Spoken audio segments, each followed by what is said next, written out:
if you compare, say, mushrooms to an LSD experience, LSD is like very, very clean. It's like one channel, but mushrooms can take you into many, many dimensions and many varieties of experiences. And even, and I can't even count the number of mushroom species I've tried. But from one species to the next, you can get a completely different experience. They didn't know that. I mean, when I was getting into mushrooms back about 10 years ago, everyone said a cube is a cube is a cube, like cubensis strains.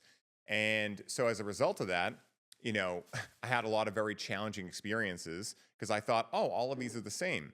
And even at that age, I wondered, I'm like, how can that be? Because cannabis strains are very unique and different, even though they all come from the same plant. And so with mushrooms, I remember one experience where I got a strain called penis envy. I had no idea at that age.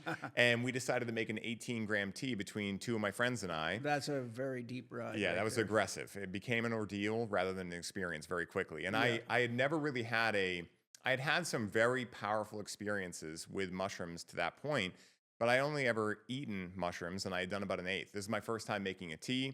We didn't even know if it was going to work. Oh, yes. So it hits us. We start laughing at something we're watching, and I get this triggering thought that my throat was closing up, I had eaten mold, and I was going to die, all within like a fraction of a second.